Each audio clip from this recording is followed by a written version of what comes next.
Bonjour, je suis content de vous retrouver et puis au vu et su des événements de la nouvelle géopolitique mondiale, mais surtout au niveau des pays d'Afrique du Nord et du Moyen-Orient, je crois que l'histoire du printemps de la liberté d'Israël il y a bien longtemps a certainement quelque chose à dire.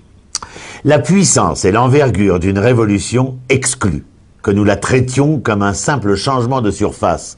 Il faut plutôt parler d'une lame de fond qui soulève de manière brutale et souvent sanglante l'ordre imposé pour instaurer de manière irréversible un ordre nouveau. N'est-ce pas la puissance des aspirations humaines qui porte les peuples vers un changement radical ? Ce sont les souffrances accumulées de conditions de vie impossibles et les idéaux qui provoquent les bouleversements de l'histoire. Les enfants d'Israël, dès leur enfance, apprirent à supporter le joug égyptien et grandirent avec cette marque d'infériorité. Il devenait tout à fait impossible d'évacuer ces traumas en un seul jour ou même en une semaine. Malgré leur nombre et leur ampleur, même les plus grands prodiges de l'Éternel n'avaient pas pu faire complètement disparaître cette révélation de maître à esclave entretenue par les tyrans égyptiens pendant plusieurs siècles.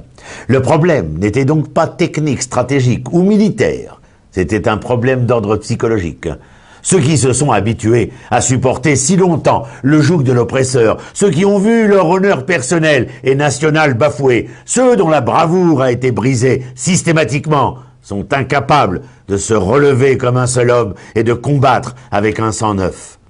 Quand se produit un déclic dans la conscience d'un peuple, un éveil, il sort brusquement de l'hypnose, de la peur pour revendiquer sa liberté. Et c'est ce qui génère une énorme vague qui, d'un soulèvement populaire, fait une révolution. Il faut mettre en place le rapport de force entre un peuple opprimé et ce qu'il faut appeler un tyran. Ce qui fait la différence entre l'insurrection et la révolution, c'est un art d'organiser son mouvement afin de le mener jusqu'à son terme, à savoir le renversement du despote.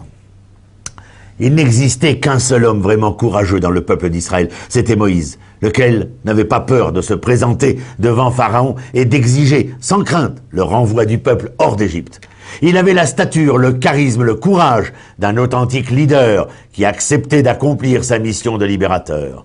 Il n'était pas connu comme un grand au sein du peuple et n'était guère célèbre pour sa piété, mais plus tard, le peuple reconnaîtra que son chef était aussi pourvu des plus hautes qualités morales et spirituelles. Il ne jouera jamais à l'insurrection, bien décidé à mener jusqu'au bout le projet divin, prêt à affronter toutes les conséquences.